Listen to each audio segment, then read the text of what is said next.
అధిక బలం ఉంటే 80 సంవత్సరాలు. ప్రియులారా, ఈ భూమి మీదకి వచ్చిన మనం అందరము వేల సంవత్సరాలు మన కాలం లేదండి.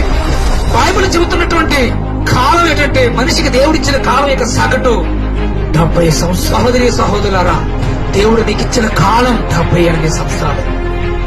ఆ 70 కూడా గ్యారంటీగా బ్రతుకుతావంటే గ్యారంటీ లేదు.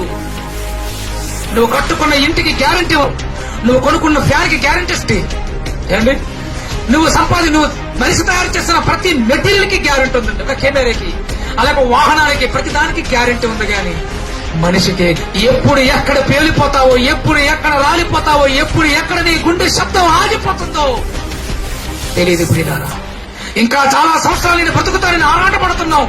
ఈ లోకంలో ఎన్నో సంతోషాలు అనిపించాలి, ఆస్తులు సంపాదించాలి, కోట్లు సంపాదించాలి. ఎప్పుడు నీ గుడిలో గంట మ్రోగి ఆగిపోతుంది. నీకు మాత్రం గ్యారంటీ లేదు, మనకి గ్యారంటీ లేదండి. ఇక్కడ స్వల్పమైనది. అందుకనే బైబిల్లో దేవుడు రాయించాడు. యాకోబు పత్రిక 4:14 వచ్చిన మనం చూస్తే, ప్రియులారా, రేపేమి సంభవించునో మీకు తెలియదు.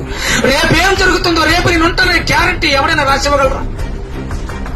సామాన్య నుండి శాస్త్రవేత్త వరకు, పేదవాడి నుండి ధనికుడి వరకు ఏ మనిషి అయినా రేపు నేను బ్రతకగలననే గుండె ధార్యం ఎవరికైనా ఉందా?